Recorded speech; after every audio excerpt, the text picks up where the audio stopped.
Good morning po sa inyong lahat mga kapatid. Pag-usapan natin ngayon itong hamunan no, ng debate ng mga abogado. Una, si Guanzon, di ba? O budang yabang. Ganun. Kala mo kung sino mang mambuska ng kahit na sino. Now, ito hong si Attorney Jesus Falsis ng kakamping, hinamon si Guanzon. Kaya lang ang problema, ang sabi nga ni Guanzon, sabi rito ni Falsis 216, I can debate anyone, anytime, kahit si Chis pa. Kaaway niya. Si Chis ay nagsampa ng disbarment case sa SC laban dito kay Falsis. Ganon din naman ang ginawa ni Falsis laban kay Chis. Sabi niya, pag si Guanzon ang kadebate ko, mag-hire ako ng security or bodyguard for that day. Baka magwala kasi siya eh. Aba, kumasa ang ale. Sabi niya, okay ako, basta maligo ka muna ng 3 times. Wow. Ano kayong balak ni Rowena Guanzon sa kanya?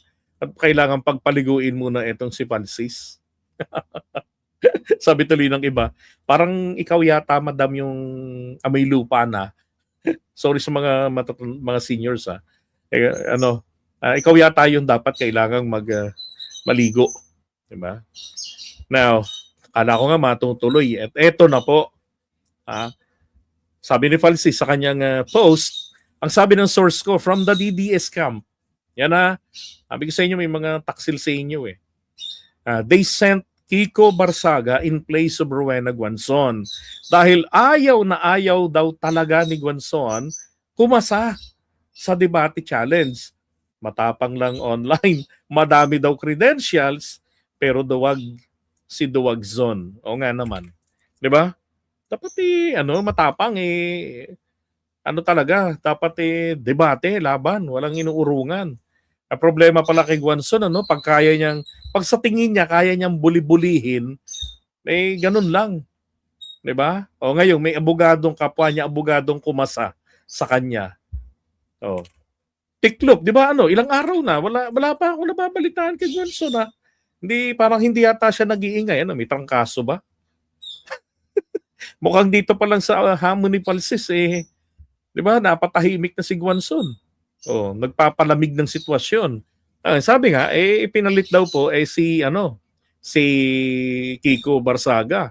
At hindi po inatrasan ni Falsis. Pero ito, sabi niya I challenge Attorney Rani Randolph Libayan. Nung malaman niyang ayaw ni Guanzon, hindi pa niya nalalamang ayaw o hindi sumasagot si Guanzon. Nagbigay siyang schedule January, 2 araw yun mamili, hindi sumasagot. So hinamon niya si Attorney Libayan, yung yung ano ba yung asawa nito, konektado kay Mayor Magalong to 'di ba? Pamangkin yata yung kanyang misis.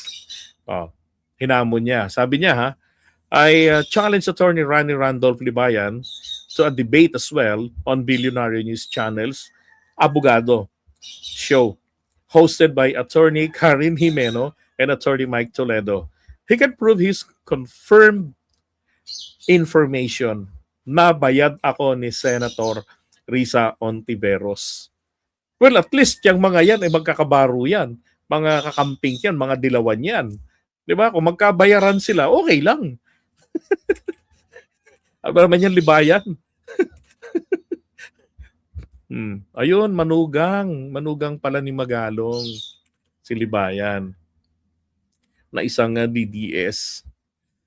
Eto ngayon. Ay, teka. So, eto na ngayon yung nangyari. So,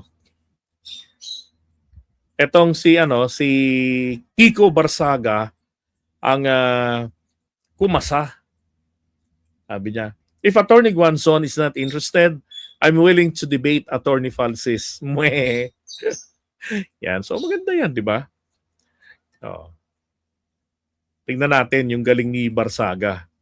At least partida yan. Siya naman ang ang pumalag di ba?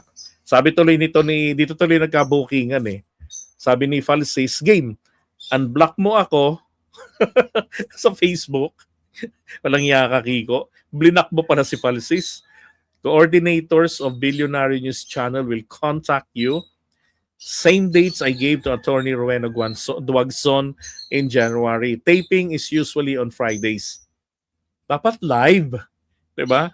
My suggested topics, why Kiko Barsaga should be expelled, not suspended, and why Sara Duterte is not qualified to be president, and why she would be bad for the country. O, bakit daw si Sara hindi raw kwalipikado para maging pangulo, at kung bakit din siya ay hindi makabubuti para sa bansa. And then pangatlo, sabi niya na suggested topic niya, why Rodrigo Duterte is the worst president of the Philippines after EDSA Revolution. So bakit daw si Digong ang pinaka masamang naging pangulo ng Pilipinas makalipas ang EDSA People Power, yung EDSA Revolution. Yan. So you can suggest and choose your own topic, Kong Kiko Barsaga. Kita-kits. Yan. Abangan mo ang text o tawag ng BNC. Diba? Maganda to ha. Kaabang-abang ito. Kutsa ko cover ko to ng live. magandang bakbakan yan. Si Libayan, anak ni Magalong ang asawa ni Libayan, mayabang. Si Rani Libayan, di ba? Alam ko si Rani Libayan, siya law professor. Yabang nga ni Rani ngayon KSP ba? Yan. Happy 27th. Uy, grabe, 27th month na member. Thank you. And thank you rin, Maribel. And God bless. Grabe, manugang pala ni Magalong. Tapos si Magalong, dikit ng dikit kay PBBM. Si Rani naman, bumibira. Ayos, ang buto-buto. Okay, so last natin topic ito. Mamaya magla-live ako, mga 10 siguro. Or baka after ni Attorney Claire.